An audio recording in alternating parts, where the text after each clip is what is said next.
উপরে দেখতেই পাচ্ছেন একদম সাদামাটা প্যান্ডেল এবং সেই প্যান্ডেলের ভেতরে যেটা আসল জিনিস সেটা হচ্ছে গিয়ে বড় মা। বড় মার পুজো হওয়ার আগে ব্রহ্মমহিমা পুজো হয় বলতে এখন ধরুন বড় মার যারা পুজো করে এর হাত কিন্তু আনা হয়ে গেছে এবং আর খানিকক্ষণের মধ্যে এখানে মায়ের হাত সেট আপ হবে। কালী প্রতিমা যেখানে দেখতে পাচ্ছেন এটা কিন্তু বেচা কালী। সমস্ত কিছু আমি শুরু করছি 20 তারিখ থেকে, যে সেই প্রথাটা খানিকটা কমেছে। বড় মার সাথে কিন্তু এই মায়ের ভবেশ চক্রবর্তী যখন পুজোটা শুরু করে সেই সময়ের কিন্তু একটা লিঙ্ক রয়েছে। 100 মিটারের মধ্যে দেখুন এখানে রয়েছে গেজা কালী, দক্ষিণেশ্বরে মা ভবতারিণী আছেন, বড় কালী বড় মা হয়েছেন, ঠিক আছে, গঙ্গাধারে ব্রহ্মময়ী মা আছে। এই যে দেখতে পাচ্ছেন এই প্রতিমার নাম হচ্ছে প্রভাত কালী। বললাম বড় মার পুজো হয় বৈষ্ণব মতে, আমাদের হয় তন্ত্র মতে। সেই মানুষটাই তো নেই, স্বাভাবিক কারণে দুটো একটা আলাদা জায়গায় চলে গেছে। হচ্ছে গিয়ে আপনার গেজা কালী, যেহেতু ওখানে পেছনে সেই সময় আপনার গেজার দোকান ছিল, সেই হিসেবে গেজা কালী। অ্যাকচুয়ালি বড় মার পুজো বলতে এই যে রাস্তার উপরে এই যে বার্ষিক পুজো যেটা ওরা বলছে এটাই মূলত পুজো ছিল। এই কারণেই এই ব্রহ্মময়ী মার সাথে বড় মার একটা সম্পর্ক। নমস্কার সবাইকে, আমি সম্রাট আপনাদের সবাইকে স্বাগত জানাই দ্য স্যামকে ইউটিউব চ্যানেলে আরও একটি নতুন ভিডিওতে। আমি এই মুহূর্তে দাঁড়িয়ে আছি নৈহাটিতে এবং নৈহাটির একদম শেষে গঙ্গা পাড়ে ব্রহ্মাময়ী মায়ের মন্দিরে। আপনারা অনেকেই যারা নৈহাটির সম্পর্কে জানেন, বড় মার পুজোর সম্পর্কে জানেন, তারা হয়তো এই জিনিসটা অবগত যে বড় মার পুজো কিন্তু আগে শুরু হতো এই ব্রহ্মাময়ী মায়ের পুজো থেকে। তার কারণেই আমি শুরুটা এখান থেকেই করছি। এই ভিডিওতে আপনারা সমস্ত কিছু দেখতে পারবেন। আপনারা নৈহাটি বড়মার পুজোতে আসছেন এবং নৈহাটি বড়মার আশেপাশে কিন্তু অনেক কালী পুজো হয় এবং তার মধ্যে প্রধান যেটা সেটা কিন্তু এই ব্রহ্মাময়ী মায়ের পুজো। তো ভিডিও শেষ অবধি কিন্তু দেখার অনুরোধ রইল। তার কারণ একটাই, এই ভিডিওর শেষের দিকে এই ব্রহ্মাময়ী মায়ের সম্পর্কে কিন্তু অনেক অজানা তথ্য আপনারা জানতে পারবেন এই ভিডিওর মাধ্যমে। ভিডিওটা শুরু আমি এখান থেকে করছি, কিন্তু অ্যাকচুয়ালি আমি স্টেশন থেকে কিভাবে আপনারা এই নৈহাটি বড় মা, ছোটো মা, মেজো মা, ব্রহ্মাময়ী মা এই মন্দিরে আসতে পারবেন সেখান থেকে শুরু করব এবং সম্পূর্ণটা কভার করতে করতে শেষে কিন্তু আমি এই ব্রহ্মাময়ী মায়ের মন্দিরে আসব এবং সমস্ত কিছু আমি আপনাদেরকে জানাবো, যা আগে কখনো জানেননি, যা আগে কখনো দেখেননি, সমস্ত কিছু দেখানোর চেষ্টা করব। তো চলুন আর বেশি কথা না বাড়িয়ে ভিডিওটা শুরু করা যাক। তো এই হচ্ছে নৈহাটি রেলওয়ে স্টেশন এবং এই রেলওয়ে স্টেশনের একদম সংলগ্ন এই যে রোডটা দেখতে পাচ্ছেন এটা অরবিন্দ রোড। তো এই অরবিন্দ রোড ধরেই কিন্তু সোজা আমাদের চলে যেতে হবে বড়মার মন্দিরের দিকে এবং বড়মার মন্দিরের দিকে যেতে আপনাদের কিন্তু প্রথমে এই যে এখানে একটা পুজো হয়, তারা মায়ের পুজো। এই যে এখানে দেখতে পাচ্ছেন তারা মায়ের একটা ছবির সামনে বাটা রাখা রয়েছে। তো এখানে কিন্তু তারা মায়ের পুজো হয় এবং সামনে এগিয়ে গেলে আরও অনেক কিন্তু কালী পুজো হয়। তো চলুন এই পথ ধরে যেতে যেতে সমস্ত কালী পুজোর প্যান্ডেল এবং প্রতিমা কতটা গড়া হয়েছে সমস্ত কিছু দেখাই।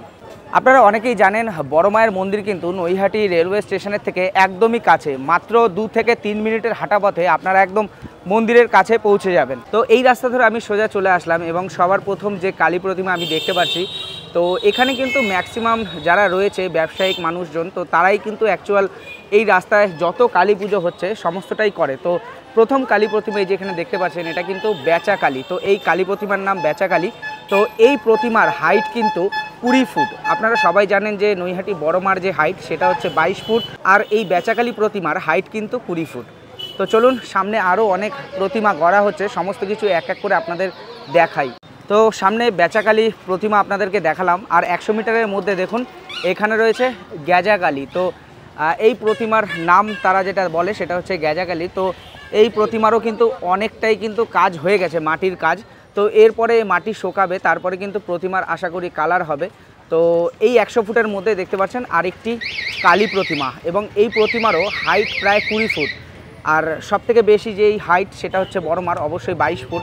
তো সমস্ত প্রতিমার কিন্তু হাইট এরকমই থাকে, 22 ফুটের নিচেই আর কি রাখা হয়। তো চলুন সামনে কিন্তু 50 মিটার দূরত্বে আরেকটি প্যান্ডেল দেখতে পাচ্ছি, তো সেখানেও কিন্তু কালী প্রতিমা হচ্ছে। তো ওখানে আমি আপনাদের গেজা কালী প্রতিমা দেখালাম এবং তার থেকে প্রায় 50 মিটার দূরত্বে এই যে দেখতে পাচ্ছেন এই প্রতিমার নাম হচ্ছে প্রভাত কালী। তো ইতিমধ্যে কিন্তু মাটির কাজ সম্পূর্ণ হয়ে গেছে এবং রঙের কাজ চলছে দেখতেই পাচ্ছেন। আর এই প্রতিমার হাইট এখানে যারা আর কি কমিটির মেম্বাররা রয়েছে তারা যেটা জানালো, প্রতিমার হাইট কিন্তু 8 ফুট এবং এই সমস্ত কিছু নিয়ে মায়ের হাত এই উচ্চতা কিন্তু অনেকটাই বেড়ে যায়। নিচ থেকে যদি আমরা ধরি তাহলে কিন্তু প্রায় 10 থেকে 11 ফুট। তো এই প্রভাত কালীর পরে আমরা সরাসরি চলে যাব, দেখতেই পাচ্ছেন বাঁদিকে একটা প্যান্ডেল রয়েছে ছোট সাইজেরই। তো সেখানে হয়তো ছোট প্রতিমা রয়েছে, তারপরেই কিন্তু ওই যে দূরে দেখতে পাচ্ছেন ওটা কিন্তু বড় মা। তো বড় মার মূর্তি অলরেডি শুরু হয়ে গেছে এবং মাটির কাজ কিন্তু প্রায় শেষের দিকে। তো চলুন সামনে যাই এবং সমস্ত কিছু আপনাদের সুন্দরভাবে উপস্থাপন করি।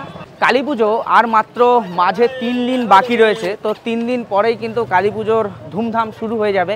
তো এই মুহূর্তে কিন্তু এই অরবিন্দ রোডে মানে অনেক মানুষ, তো কালী পুজোর সময় কিন্তু এই রোডে দাঁড়ানোই মুশকিল। এখানে কিন্তু এক প্রকার জনপ্লাবন দেখা যায়। তো মানুষজন এখন থেকেই কিন্তু প্রতিমা দর্শন করতে আসছে এবং সবথেকে বড় যেই বিষয়টা সেটা হচ্ছে আপনারা জানেন যে কালী পুজোর টাইমে বড়মার মন্দির বন্ধ থাকে। তো আজ 17 তারিখ, আজ শেষবারের জন্য প্রতিমা দর্শন করা যাবে বড় মাকে মন্দিরের ভেতরে।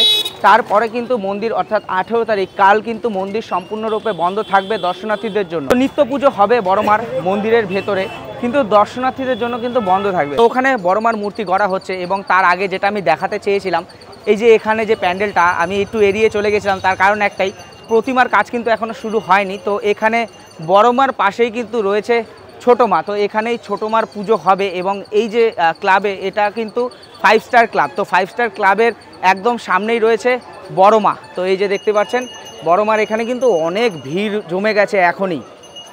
তো এই যে দেখতে পাচ্ছেন বড় মার মূর্তি কিন্তু এখানে গড়া হচ্ছে এবং এই মূর্তির হাইট প্রায় 22 ফুট।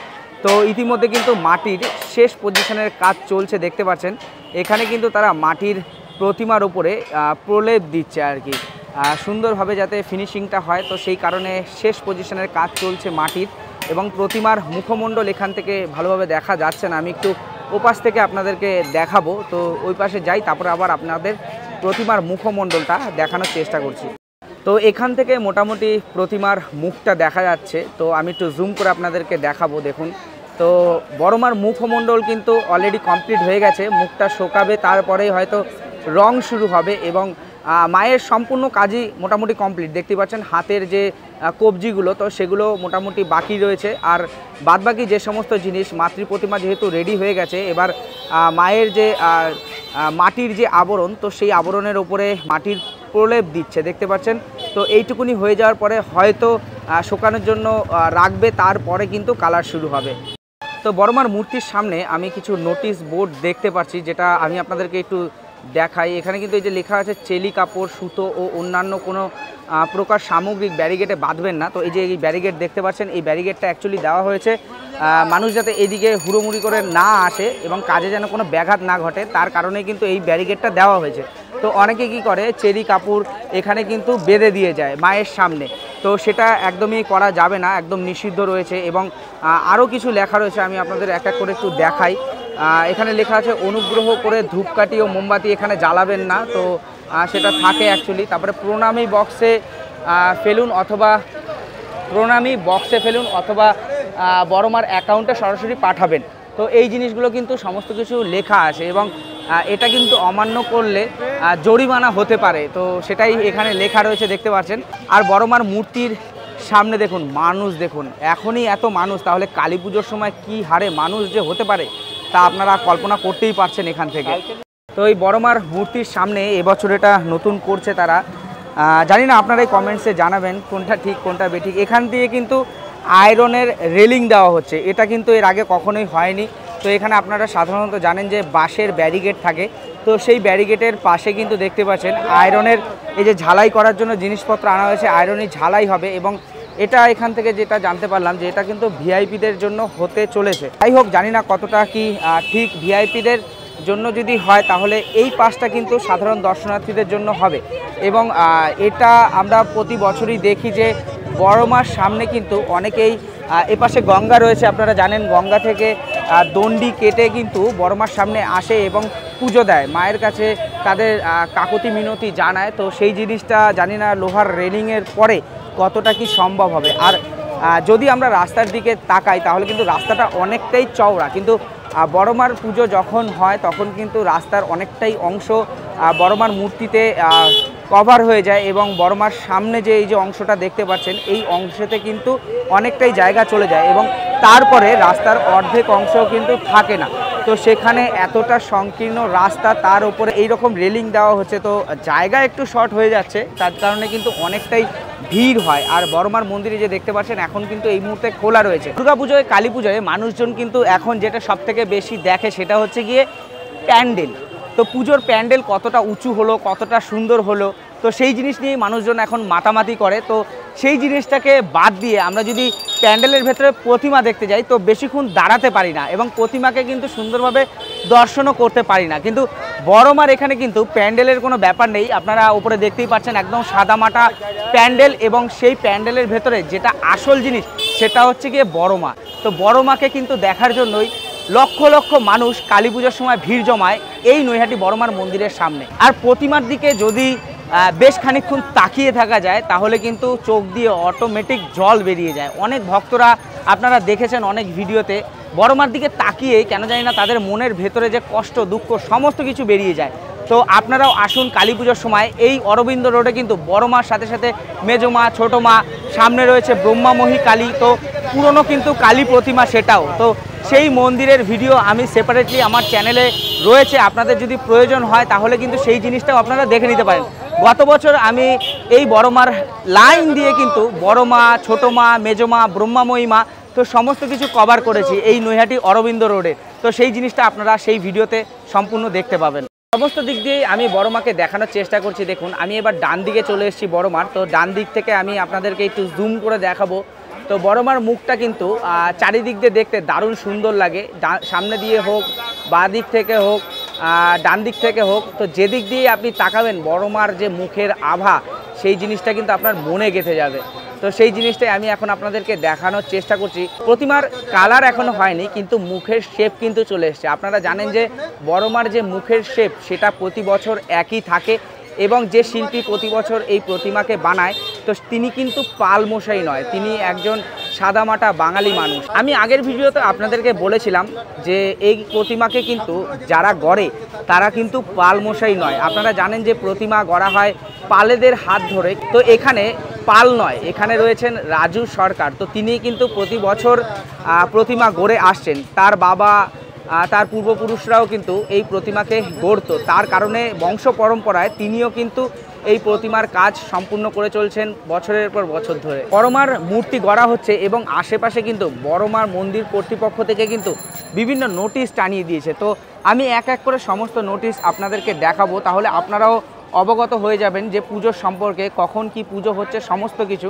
তো সবার ফার্স্টে মন্দিরের একদম গেটের সামনে আমি যাই এবং নোটিশগুলো আপনাদেরকে পরপর দেখাই। চলুন আমি আপনাদের এই যে সামনে দেখতে পাচ্ছেন নোটিশ বোর্ড, তো এই বোর্ডের যা যা লেখা রয়েছে, তারপরে এখানে এই যে মানসিক পুজোর যা যা লেখা আছে তার সমস্ত কিছু আগের ভিডিওতে আমি আপনাদেরকে সম্পূর্ণ বলেছি এবং আজকে এখানে এসে যেটা দেখতে পাচ্ছি পুজোর সম্পর্কে, তো সেই জিনিসটা আমি একটু আপনাদেরকে দেখাবো। এই যে দেখতে পাচ্ছেন এখানে নোটিশ বোর্ডটা রয়েছে, তো সমস্ত কিছু আমি শুরু করছি 20 তারিখ থেকে, যেহেতু 20 তারিখই হচ্ছে গিয়ে পুজো শুরু হবে। তো 20শে অক্টোবর 2025 সোমবার, সেখান থেকে কিন্তু আমি শুরু করছি। দণ্ডি কাটার সময় দেখতে পাচ্ছেন সোমবার ভোরবেলা থেকে সোমবার সন্ধ্যা 6টা পর্যন্ত, আমাবস্যা শুরু 2রা কার্তিক সোমবার দুপুর 2:57 এবং বড়মার যে পুজো শুরু হবে রাত্রি 12টা থেকে। এই 20 তারিখে কিন্তু রাত্রি 12টা থেকে পুজো শুরু হবে এবং পুষ্পাঞ্জলি হচ্ছে রাত্রি 2:30 পুষ্পাঞ্জলি নিতে নিজেদের অবশ্যই ফুল বেলপাতা সঙ্গে নিয়ে আসবেন।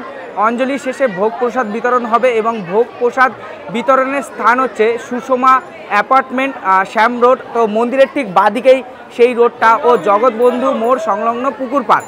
তো সময় হচ্ছে গিয়ে 20 তারিখ রাত্রি 3টে থেকে 21 তারিখ সকাল 10টা পর্যন্ত। যেহেতু মিড নাইটেই আর কি প্রতিমার পুজো হয়, বড়মার পুজো হয়, তার কারণে 20 তারিখ রাত্রি 3টে থেকে কিন্তু ভোগ প্রসাদ আর কি বিতরণ করা হবে এবং সন্দেশ প্রসাদ বিতরণ করা হবে নৈহাটি নরেন্দ্র উচ্চ বিদ্যা নিকেতন বয়েজ স্কুল যেটা রয়েছে নৈহাটি, তো সেইখানে সন্দেশ প্রসাদ বিতরণ করা হবে এবং কুপন ছাড়া সন্দেশ প্রসাদ দেওয়া হবে না। তো আপনারা যারা পুজো দিতে আসছেন তারা অবশ্যই একটু জেনে নেবেন যে কুপনটা কোথা থেকে দেওয়া হয়। আর 21 তারিখ যেটা রয়েছে সেটা আমি একটু আপনাদেরকে দেখাই। দেখুন 21 তারিখে আমাবস্যা শেষ হবে 3রা কার্তিক মঙ্গলবার বিকেল 4:26, নিত্য পুজো দুপুর 2টোর সময় হবে এবং সন্ধ্যা আরতি ও শীতল ভোগ সেটা হবে রাত 9টায় এবং পূজান্তে প্রসাদ বিতরণ, মানে পুজো শেষ হবে এবং প্রসাদ বিতরণ শুরু হবে। 22 তারিখ যেটা লেখা রয়েছে সেটা হচ্ছে নিত্য পুজো দুপুর 2টো এবং পূজান্ত মানে হচ্ছে কি পুজোর শেষে প্রসাদ বিতরণ হবে এবং 22 তারিখে সন্ধ্যা আরতি ও শীতল ভোগ রাত 9টা থেকে পূজান্তে প্রসাদ বিতরণ এবং 23 তারিখ যে কর্মসূচি রয়েছে সেটা হচ্ছে নিত্য পুজো হবে সেই দুপুর 2টো নাগাদ এবং পূজান্তে প্রসাদ বিতরণ সন্ধ্যা আরতি ও শীতলভোগ সেই একই রাত 9টায় এবং পূজান্তে প্রসাদ বিতরণে। এবং 24 তারিখ যেটা আর কি শেষ দিন, আপনারা জানেন যে 24 তারিখ অবধি কিন্তু মা থাকবে, তারপরে মা নিরঞ্জনের পথে চলে যাবে। তো 24 তারিখ সকাল 7টায় বড় মার নিরঞ্জন পুজো ও দণ্ডি কর্ম, মানে দণ্ডি কাটবে অনেকে আর কি, তো নিরঞ্জন হয়ে যাবে। এবং বিকেল 4টে গঙ্গাবক্ষের পথে বড় মা কালীর নিরঞ্জনের শোভাযাত্রা। তো আপনারা জানেন যে বড় মায়ের শোভাযাত্রা কিন্তু দেখতে বহু মানুষ এখানে ভিড় জমায়। এই রাস্তাটায় কিন্তু তখন নো এন্ট্রি থাকে, একদম শুরু থেকে একদম গঙ্গাবক্ষে যতগুলো আশেপাশে অলিগলি থাকে না, তো সমস্তটাই কিন্তু নো এন্ট্রি থাকে এবং যারা আগে আগে পৌঁছে যায় এখানে তাদেরই শুধু এন্ট্রি। তো এবার আমি চেষ্টা করব আপনাদের সকাল সকাল এসে এই সম্পূর্ণ শোভাযাত্রা, প্রতিমা নিরঞ্জন, গঙ্গাবক্ষে মাকে যখন নিমজ্জিত করা হবে তখন আমি সমস্ত কিছু আপনাদেরকে দেখাবো। এবং অবশ্যই সেই জিনিসগুলো দেখার জন্য আপনাদের কিন্তু এই চ্যানেলটিকে সাবস্ক্রাইব করে পাশে থাকা বেল আইকনটিকে টিপে অল নোটিফিকেশান করে রাখবেন। তো যখনই আমি সেই ভিডিওটা ছাড়বো সবার আগে ইনস্ট্যান্ট নোটিফিকেশান আপনার কাছে পৌঁছে যাবে। পুজোর শেষে যেই ভোগ বিতরণের ব্যাপারটা আমি বললাম, তো সেই শ্যামা রোডটা কিন্তু এই যে দেখতে পাচ্ছেন এখানে একটা মন্দির রয়েছে, তো এই মন্দিরের কিন্তু পাশের যে রোডটা আমি আপনাদেরকে একটু সামনে থেকে দেখাই। তো এই যে মন্দির, এখানে মন্দির রয়েছে এবং এখানে একটা দোকান রয়েছে, তো এই দোকানের পাশে এই যে রোডটা দেখতে পাচ্ছেন এটাই কিন্তু শ্যামা রোড। এবং যে সুষমা অ্যাপার্টমেন্ট যেখানে আর কি মায়ের ভোগ প্রসাদ বিতরণ করা হবে, তো সেই সুষমা অ্যাপার্টমেন্ট কিন্তু এখান থেকে কিছুটা গিয়েই ডান দিকে পড়ে। তো আপনারা ভোগ প্রসাদ যখন নেবেন পুজোর শেষে তখন কিন্তু আপনাদের এই গলি ধরে সোজা খানিকটা গিয়েই ডান দিকে পড়বে সুষমা অ্যাপার্টমেন্ট। তো বড়মার মাটির কাজ কিন্তু সম্পূর্ণ হয়ে গেছে এবং এখানে দেখতে পাচ্ছেন যেগুলো বাকি রয়েছে সেটা হচ্ছে মায়ের হাত। এই যে হাতগুলো দেখুন, এখানে কিন্তু সুন্দরভাবে মাটির কাজ করছে এবং মাটি দিয়ে লেপছে আর কি। তো সেই জিনিসটা এই যে করছে দেখুন, মায়ের হাত কিন্তু আনা হয়ে গেছে এবং আর খানিকক্ষণের মধ্যে এখানে মায়ের হাত সেট আপ হবে।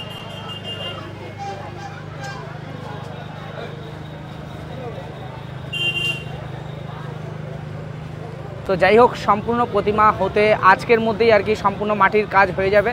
তো কাল থেকে কিন্তু রং করা শুরু হয়ে যাবে এবং কাল রাতেই মায়ের কিন্তু চক্ষুদান হবে একদম রাতের বেলা। তো পরশু দিন আপনারা সম্পূর্ণরূপে মাকে দেখতে পারবেন কালার হয়ে। তো তারপরে পুজোর আগের দিনই মাকে গয়না পরানো হবে, পুজোর দিনই আর কি গয়না পরানো হবে এবং তারপর আপনারা মায়ের অরিজিনাল যে রূপ সেই রূপটা কিন্তু লক্ষ্য করতে পারবেন। তো বড়মার মাটির কাজ তো প্রায় সম্পূর্ণর পথে, আজকেই মাটির কাজ সম্পূর্ণ হয়ে যাবে এবং কাল থেকে কিন্তু রং শুরু হবে। এবং আমার আগের ভিডিও দেখে একজন আমাকে বলেছিলেন যে এই নৈহাটি কিন্তু বঙ্কিমচন্দ্র চট্টোপাধ্যায়েরও নৈহাটি। তো যাই হোক, আমি জানি সেটা। তো বঙ্কিমচন্দ্র চট্টোপাধ্যায়ের যে ভিটে বাড়ি সেটা কিন্তু রেল লাইনের ওপারে রথতলার দিকে, তো সেই জায়গাটা এখান থেকে একটু দূরে। তো যাই হোক, আরেকটা কথা বলেছিলেন যেটা হচ্ছে গিয়ে ব্রহ্মাময়ী মায়ের কথা। তো ব্রহ্মাময়ী মা কিন্তু একদম গঙ্গার দিকে, তো গঙ্গার একটু আগেই ব্রহ্মাময়ী মায়ের মন্দির এবং সেই ব্রহ্মাময়ী মা কিন্তু অনেক পুরনো। তো লোকমুখে যেটা শোনা, যেটা আমি এখানে জানি, তো সেটা হচ্ছে গিয়ে ব্রহ্মাময়ীর মায়ের পুজো শুরু হবে, তারপরে কিন্তু বড় মার পুজো হয়। আর ব্রহ্মাময়ী মা এখানকার প্রতিষ্ঠিত, তো তাকে নিরঞ্জনের কোনো ব্যাপার নেই। তো আমি ব্রহ্মাময়ী মায়ের কথা বলতে বলতে এই জায়গাটা ইগনোর করে চলে গিয়েছিলাম। তো এইখানে কিন্তু এই যে বড় মার পরেই এই যে পুজোটা হয় এখানে, এটা কিন্তু মাতৃসংঘ সমিতির তরফ থেকেই আর কি এই পুজোটা করা হয় এবং সামনে কিন্তু আরও প্রতিমা রয়েছে। তো আমি এই অরবিন্দ রোডের একদম শুরু থেকে একদম গঙ্গা বক্ষে যেতে যেতে যত প্রতিমা আছে সমস্ত কিছু আমি আপনাদের এই ভিডিওতেই দেখাচ্ছি, চলুন। তো ওখানে মাতৃসংঘ ছিল আর মাতৃসংঘের পরেই রয়েছে কিন্তু কদম কালী। তো এই কালী ঠাকুরের আরেকটা নাম হয়েছে গ্রিন কালী। আমি গ্রিন কালী খুঁজছিলাম যে কোথায় রয়েছে গ্রিন কালী। তো এই কালী ঠাকুরের কিন্তু 3টি নাম এখানে একজনের কাছ থেকে জানতে পারলাম, গ্রিন কালী, কদম কালী, শ্যামা কালী। তো আমি যে প্রতিমা আপনাদেরকে দেখাচ্ছিলাম সেটা আমি বললাম কদম কালী বা গ্রিন কালী। তো এখানে কিন্তু এক দাদা আমার ভুলটা সংশোধন করে দিল। তো দাদার কাছ থেকে কিন্তু এই প্রতিমার একটা ইতিহাসও রয়েছে। তো ছোট্ট করেই আমি জেনে নেওয়ার চেষ্টা করব, কেননা বড় মার সাথে কিন্তু এই মাকে শান্তিময়ী কালীও বলা হয়। তো এর সাথে কিন্তু একটা সেই পূর্ব সময় থেকে, অর্থাৎ ভবেশ চক্রবর্তী যখন পুজোটা শুরু করে সেই সময়ের কিন্তু একটা লিঙ্ক রয়েছে। তো সেই জিনিসটা আমি দাদার কাছ থেকে ক্লিয়ার করবো। চলুন। আমাদের এখানে যে প্রাচীন তো কালী পুজো, এই কালী পুজোর মধ্যে বড় মার পরে সেকেন্ড পজিশানে হচ্ছে আমাদের কদমতলা মা শান্তিময়ী। আচ্ছা, এই বিষয় হচ্ছে আমাদের পুজোটা হয় তন্ত্রমতে, আর একই সময় সমসাময়িক প্রায় একটু এদিক ওদিক মানে তৎকালীন সময় হচ্ছে আপনার সময়ের একটু তারতম্য আছে। উনি প্রথম, বড় মা প্রথম, তারপরে আমাদের তন্ত্রমতে পুজো হয় বলিদান করে মাছ ভোগ দিয়ে মায়ের এখানে তন্ত্রমতে পুজো হয়। অ্যাকচুয়াল এখানে কদমতলা, তো এখানে কোনো সময় প্রাচীনকালে এখানে কদম গাছ ছিল, সেই তলায় পুজো হতো, সেই হিসেবে নাম হয়েছে কদমতলা। সেই নামটা সরে তারপরে কালের নিয়মে মায়ের নামকরণ হয়। যে কোনো জায়গায় মাকে প্রতিষ্ঠা করতে গেলে মায়ের পুজো করতে একটা নাম হয়। যেমন দক্ষিণেশ্বরে মা ভবতারিণী আছেন, বড় কালী বড় মা হয়েছেন, ঠিক আছে, গঙ্গাধারে ব্রহ্মময়ী মা আছেন, যেরকম নাম হয় সেরকম আমাদের মায়ের নাম হচ্ছে মা শান্তিময়ী। সম্ভবত আমরা যেটা জেনেছি আমাদের পূর্বপুরুষের কাছ থেকে, যে উনি নবদ্বীপে রাসে গিয়ে বা ওখান থেকে বড় মূর্তি দেখে সেখান থেকে অনুপ্রাণিত হয়ে মায়ের বড় মূর্তি করেছিলেন, সেখান থেকেই করা। তার পরবর্তীকালে যেরকম হয় আস্তে আস্তে সব পুজোই এরকম ভাগ ভাগ করে করেই হয়েছে, একটা জায়গা থেকে আরেকটা জায়গায় এসছে। এখন দেখুন প্রচুর মিথ প্রচলিত হয়ে যায়, বুঝেছেন তো। একটা জায়গায় যখন মানুষ যখন আসা শুরু করে সেখানে নানান রকম একটা লোককথা, ঠিক আছে, রূপকথার মতো ছড়াতে শুরু করে, এরকম কোনো ব্যাপার নেই। এই ধরুন না, আমি আপনাকে বলছি, এই যে আমাদের বড় মার পরে আমাদের মা শান্তিময়ী, আবার ওই দিকে চলে যান, ওখানে হচ্ছে গিয়ে আপনার গ্যাজাকালী, যেহেতু ওখানে পেছনে সেই সময় আপনার গ্যাজার দোকান ছিল, সেই হিসেবে গ্যাজাকালী। আবার তারপরে লাস্টে আছে দেখবেন বেচাকালী, ঠিক আছে, বেচাকালী নামটা এসছে, পেছনে বেচারাম সাধুকা ছিলেন, তার নাম অনুসারে হয়েছে বেচাকালী। এইভাবে জায়গায় জায়গায় হয়েছে, মানে ওনারা করছে আমরাও একটা করি, ঠিক আছে, এইভাবে সেই সময় জিনিসটা প্রচলন হয়েছে, দিয়ে আজকে এরকম বড় একটা জায়গায় এসছে। সব মাই সমান, সবারই সমানভাবে পুজো হয়। হ্যাঁ, এবার এক একটা উপাচারে পুজো হয়। ওই যে বললাম বড় মার পুজো হয় বৈষ্ণব মতে, আমাদের হয় তন্ত্র মতে। এখনও পর্যন্ত বলি দিয়ে মাছের ভোগ দিয়েই মায়ের পুজো হয়। তো সত্যি কথা বলতে পুজো কমিটির মানুষজন যতটা জানে আমরা ততটা জানি না, যার কারণে আমি বড় মার যতবার ভিডিও করতে এসছি ততবারই কিন্তু বড় মা পুজো সমিতির মানুষজনের সাথে কথা বলার চেষ্টা করেছি। তো তারা বলতে চায় না, অনেক ক্ষেত্রে ক্যামেরার সামনে আসতে চায় না। তো তাদের নিজস্ব কিন্তু একটা পেজ রয়েছে বড় মার নাম করে, তো সেই পেজে কিন্তু তারা ইনফরমেশান দিয়ে দেয়। তো সেখানে আমাদের প্রয়োজন পড়ে না ভিডিও করার, কিন্তু তবুও আমাদের অনেক সাবস্ক্রাইবাররা রয়েছেন যারা অনেকটা দূরে থাকেন, আসাম, ত্রিপুরা, অনেক বাংলাদেশেও রয়েছেন। তো তারা কিন্তু সেই বিষয় সম্পর্কে অনেকটাই অবগত থাকেন না, তার কারণেই আমাদের ভিডিও নিয়ে আসা। তো একজন পুজো কমিটির মানুষ যতটা বলতে পারে ততটা কিন্তু আমরা বলতে পারি না, কারণ ইনফরমেশান আমাদের কাছে ততটা পর্যাপ্ত পরিমাণে থাকে না। তো যাই হোক, এই দাদা কিন্তু অনেকটাই ধোঁয়াশা ক্লিয়ার করলো এবং আপনারাও অনেক কিছু কিন্তু জানতে পারলেন। তো এবার আমি সামনে চলে যাব এবং শেষে এখানে কিন্তু একটা প্রতিষ্ঠিত মন্দির রয়েছে, আপনারা অনেকেই জানেন যারা নৈহাটির আশেপাশে থাকেন, ব্রহ্মাময়ী কালীমা। তো সেই ব্রহ্মাময়ী কালী মায়ের সম্পর্কে আমি খানিকক্ষণ আগেই আপনাদেরকে বললাম। এবার আমি মন্দিরের দিকে রওনা দেবো, চলুন। এই যে গঙ্গার পার, সামনেই গঙ্গা, এবং গঙ্গা পারে যাওয়ার মুখেই আপনাদের এই যে নোটিশ বোর্ড দেখতে পাচ্ছেন, এখানে কিন্তু লেখা আছে ব্রহ্মাময়ী মায়ের মন্দির। তো বাদিকে ব্রহ্মাময়ী মায়ের মন্দির। তো চলুন মন্দিরে যাই এবং সম্পূর্ণ জিনিসটা আপনাদেরকে একটু সুন্দর করে দেখিয়ে নিয়ে আসি। ভিডিওটা একটু বড় হচ্ছে, কিছু করার নেই, কেননা এই নৈহাটি অরবিন্দ রোডের ওপর দিয়েই কিন্তু অনেক কালী পুজো হয় এবং সর্বশেষে ব্রহ্মাময়ী মা তো রয়েছেই। তো ব্রহ্মাময়ী মায়ের সম্পর্কে আমি আপনাদেরকে কিছু জিনিস জানানোর চেষ্টা করব। তো ভিডিওর সাথে থাকুন, শেষ অবধি দেখুন, অনেক কিছুই আপনারা এই নৈহাটি সম্পর্কে জানতে পারবেন। তো আমি এই যে মন্দিরের সামনেই চলে এসেছি, দেখুন।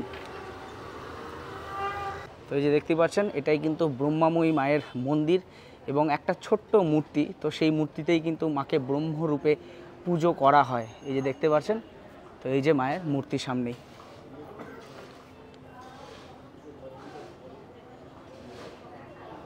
তো ভেতরে ঢোকার পারমিশন নিয়ে নিয়েছি এবং ভেতর থেকে আপনাদেরকে মায়ের দর্শন করাবো। তো সবার প্রথম এখানে বোধহয় ব্রহ্মাময়ী মায়েরই পুজো হয়েছে না এই নৈহাটির মধ্যে। তো এই যে অরবিন্দ রোড আপনারা প্রথম থেকেই যেটা দেখে আসছেন, তো সেই অরবিন্দ রোডে মায়ের পুজো, এই ব্রহ্মাময়ী মায়েরই পুজো কিন্তু সবার ফার্স্টে শুরু হয়েছে। আর এখানে আমি যতটুকু জানি যে এই ব্রহ্মাময়ী মায়ের পুজো হওয়ার পরেই কিন্তু শুরু হয় বড় মায়ের পুজো এবং বাদবাকি যে সমস্ত মায়েদের আমি আপনাদেরকে দেখালাম সেই মায়ের পুজো। তো এই হচ্ছে কিন্তু সেই বিখ্যাত ব্রহ্মাময়ী মা। তো আগের ভিডিওতে একজন আমাকে বলেছিলেন ব্রহ্মাময়ী মায়ের কথা, তো সেই জায়গায় কিন্তু আমি এখন চলে এসেছি এবং 2025-এ আমি আপনাদের ব্রহ্মাময়ী মায়ের সমস্ত তথ্য জানাবো। এবং আমি অতটাও জানি না যতটা এখানে যারা মন্দির কর্তৃপক্ষ রয়েছে তারা জানে। তো তাদের কাছেই সরাসরি যাব এবং মায়ের সম্পর্কে সমস্তটা আপনাদেরকে ছোট্ট করে জানানোর চেষ্টা করব। এই মন্দিরের একদম এই যে পাশে দেখতে পাচ্ছেন এই কাকু জেঠুরা রয়েছে, তো তারা মায়ের সম্পর্কে সমস্তটা বলবে। তো সবার প্রথমে আপনাদেরকে নমস্কার জানাই আমাদের চ্যানেলে। তো মায়ের বিষয়ে আমরা আজকে জানতে এসেছি। খুব সংক্ষেপে যদি মায়ের সম্পর্কে বলেন, কেননা আমরা জানি যে মায়ের অনেক ইতিহাস রয়েছে, তা বলতে গেলে অনেকটাই সময় লেগে যাবে। তো যতটুকু গুরুত্বপূর্ণ বিষয় রয়েছে এই মায়ের সম্পর্কে বড় মাকে নিয়ে, কেননা বড় মার সাথেও এই মায়ের একটা আলাদা বিষয় রয়েছে আমি যতটুকু জানি, তো সেই বিষয়টা যদি একটু তুলে ধরেন আমাদের দর্শকের সামনে। মা ব্রহ্মময়ী মাকে প্রণাম জানিয়ে এই ব্রহ্মময়ী মার মন্দির সম্পর্কে আমার কাছে কিছু জানতে চেয়েছেন। আমি সমর রায়, এই মন্দির কমিটির উপদেষ্টা মণ্ডলীর একটা অন্যতম সদস্য। এই মন্দির 1968 সালে প্রতিষ্ঠিত হয়। এই মন্দিরের ভেতরে যে তলায় যে ছবি স্ট্যাচুটি রয়েছে ওটা হচ্ছে রামধন চক্রবর্তী। এই রামধন চক্রবর্তী মন্দিরের প্রতিষ্ঠা করেন এবং পরবর্তীকালে এই মন্দিরটা যারা তৈরি করেন মূলত তারা ছিলেন হচ্ছে চুনিলাল বন্দ্যোপাধ্যায়, স্বর্গীয় চুনিলাল বন্দ্যোপাধ্যায়, স্বর্গীয় গুরুচরণ চক্রবর্তী, স্বর্গীয় ডক্টর রবীন্দ্রনাথ চ্যাটার্জি এবং স্বর্গীয় বেচারাম সাধুকা। এই চারজন মিলে মন্দিরটা প্রতিষ্ঠা করে এবং তাদেরই এই উদ্যোগে যখন মন্দির প্রতিষ্ঠা তখন মন্দিরের মূল গর্ভগৃহটা ছিল তলায়। পরে এই মন্দিরটা পরে আমাদের একটা প্রস্তর মূর্তি হয়, সেটাও ধরুন 2000 সালে এই প্রস্তর মূর্তিটা তৈরি হয়। তারপর আস্তে আস্তে মন্দিরের এই বিভিন্ন সময় বিভিন্ন মানুষ এসছে মন্দিরকে পরিচালনা করেছে, কিন্তু গত 22 সাল থেকে যে মন্দির কমিটি যারা এসছে নতুন করে কিছু পাড়ার কিছু ছেলে তারা মিলে যে মন্দিরটাকে যেভাবে এই এগিয়ে নিয়ে চলেছে এবং মন্দিরের আগে কোনো রেজিস্টার্ড ছিল না, এই মন্দিরটা নতুন করে রেজিস্টার করা হয়েছে। এই এখন কিছু অল্প বয়সী ছেলে এবং লোকাল ছেলেরা মিলে এই মন্দিরটাকে এগিয়ে নিয়ে যাচ্ছে। কিন্তু এই মন্দিরের সাথে বড় মার একটা সম্পর্ক উনি বলতে গিয়ে বলেছেন, সেটা হচ্ছে এরকম যে ওখানে যে ছবিটি আছে সত্যরঞ্জন চক্রবর্তী, উনি ছিলেন এই মন্দিরের মূলত পুরোহিত, উনি পুজো করতেন। ওনার এটা ছিল এই পুজোটা করে উনি যেতেন বড় মার কাছে পুজো করতে। এটাই ছিল ওনার সাথে একটা রিলেশন, কারণ বড় মার যখন পুজো হতো তখন ওনাকে এখান থেকে বড় মার মানুষরা নিয়ে যেতেন, বড় মার যারা কমিটির লোক তারা তাকে এখান থেকে নিয়ে যেতেন এবং পুজো শুরুর আগে সবসময় বড় মার পুজো শুরু হওয়ার আগে এখানে একবার আসতেন ওই কমিটির লোকজন। তা যাই হোক, সে এইভাবেই এই প্রথাগতভাবে এই একটা জিনিস চলে আসছে। এই কারণেই এই ব্রহ্মময়ী মার সাথে বড় মার একটা সম্পর্ক, আর সেই সম্পর্ক থেকেই মানুষের একটা ব্রহ্মময়ী মন্দিরের প্রতি মানুষের একটা বিশেষ আকর্ষণ। আর এটা হচ্ছে আমাদের তন্ত্র মতে পুজো হয় এখানে। আমাদের এই কালী পুজোর দিন বলি হয়, যেমন এবারেও বলি হবে, প্রত্যেক বছরই আমাদের বলিটা দিতে হবেই। সুতরাং আমরা বিভিন্ন অমাবস্যার সময় যেমন কৌশিক অমাবস্যা এমনি অমাবস্যাতেও আমাদের এখানে বলি হয়। আমাদের এই পুজোর 4 দিন ধরে বিভিন্নভাবে ভোগ বিতরণ হবে। সারা রাত্রির আমাদের হচ্ছে নিশিরাত্রে পুজো হয়, অতএব রাত্রিবেলা আমাদের পুজো শুরু হয়, পুজো শেষ হতে হতে রাত্রিরে হয়, ভোর রাত্রিরে শেষ হয়। আমি ছোট করে আপনাদেরকে এটা বললাম, আপনারা আসুন মন্দিরের আরও কিছু জানবার দেখবার জন্য এসে মন্দিরে আসুন, তাহলে আরও মন্দিরকে আরও ভালোভাবে বুঝতে পারবেন, জানতে পারবেন। এখনো কি বড় মার পুজো হওয়ার আগে ব্রহ্মাময়ী মায়ের পুজো হয়? বড় মার পুজো হওয়ার আগে ব্রহ্মময়ী মায়ের পুজো হয় বলতে এখন ধরুন বড় মার যারা পুজো করেন তারা একটা আলাদা তাদের তৈরি হয়েছে। অ্যাকচুয়ালি বড় মার পুজো বলতে এই যে রাস্তার উপরে এই যে বার্ষিক পুজো যেটা ওরা বলছে এটাই মূলত পুজো ছিল।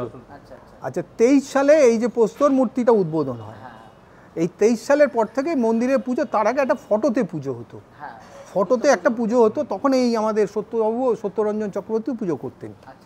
উনি 21 সাল অবধি পুজো করেছেন বড় মার। 21 সালে মারা যাওয়ার পর থেকে উনি আর পুজো করতে পারেননি। পরবর্তীকালে অন্য যারা আছেন পুরোহিত মশাই তারা করছেন এখনও। কিন্তু এখন ব্যাপার হচ্ছে বড় মার একটা আলাদা তৈরি হয়েছে, তো সেখানে এখন তাদের বিশালভাবে তাদের অ্যারেঞ্জমেন্ট, সারা দিন বহু মানুষ সেখানে আসছে। সুতরাং সেই প্রথাটা খানিকটা কমেছে যে এখানে হয়ে ওখানে যাবে, সেই মানুষটাই তো নেই। স্বাভাবিক কারণে দুটো একটা আলাদা জায়গায় চলে গেছে। এখন যিনি আমাদের এই পুজোটা করেন রামধন চক্রবর্তীর ছেলে অভয়চরণ চক্রবর্তী। আচ্ছা, হ্যাঁ, আরেকজন পুরোহিত আছেন যিনি আমাদের এই বলি ঠলি দেন, বরুণ মুখোপাধ্যায়।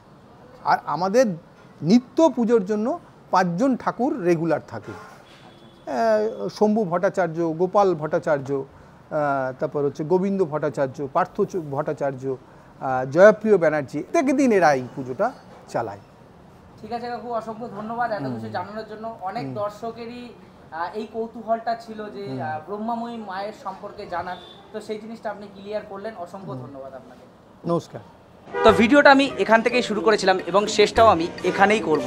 তো অসংখ্য ধন্যবাদ জানাই সেই দর্শককে যে আমাকে বলেছিলেন এই ব্রহ্মাময়ী মায়ের ব্যাপারে এবং একটা জিনিস হয়তো বাকি থেকে গেল, সেটা হচ্ছে গিয়ে বঙ্কিমচন্দ্র চট্টোপাধ্যায়ের জন্মভিটে। তো সেই জিনিসটা আমি পরবর্তীতে কভার করার চেষ্টা করব। তো যাই হোক, ভিডিওতে আর বেশি কিছু দেখানোর নেই, আর কিছুই দেখানোর নেই, ভিডিওটা এখানেই শেষ করতে হবে। ভিডিওটা কেমন লাগলো তা অবশ্যই আপনারা কমেন্ট বক্সে জানাবেন, এবং যদি নৈহাটি বড় মা, নৈহাটি ছোটো মা, নৈহাটি মেজো মা, নৈহাটির ব্রহ্মাময়ী কালী মায়ের সম্পর্কে অনেক তথ্য জেনে থাকেন, তাহলে অবশ্যই ভিডিওতে একটি লাইক করবেন, চ্যানেলটিকে সাবস্ক্রাইব করে সবসময় আমাদের পাশে থাকবেন। তো চলুন, দেখা হবে আবার অন্য কোনো দিনে অন্য কোনো একটি সুন্দর ভিডিও নিয়ে। ততদিনের জন্য বাই, সুস্থ থাকবেন, ভালো থাকবেন, শুভরাত্রি।